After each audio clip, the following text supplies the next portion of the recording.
President bill Clinton 2000ની સાલમાં પ્રમુખશાહી માર્ગને Miami ફ્લોરિડામાં મળ્યા ત્યારે અમેરિકાના પ્રેસિડેન્ટ હતા.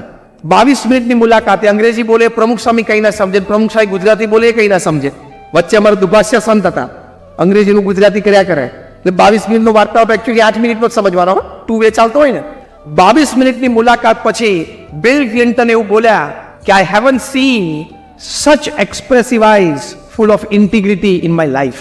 કે એટલે કે પ્રમુખ સ્વામી મહારાજની આંખો જોઈને બોલ્યા કે આવી ઇન્ટિગ્રિટી એટલે કે વફાદાર, વિશ્વસનીય, દરેકને સાથે લઈને આગળ વધવું, કોઈને ધક્કો ન મારવો, દરેકની લાગણી ભાવનાનો વિચાર કરીને દરેકને પ્રગતિ કરાવવી, કોઈ દિવસ કોઈને દગો દેવાનો વિચાર પણ ના આવ્યો હોય, આ બધા ગુણો ભેગા થાય એટલે અંગ્રેજીમાં એક શબ્દ બને ઇન્ટિગ્રિટી.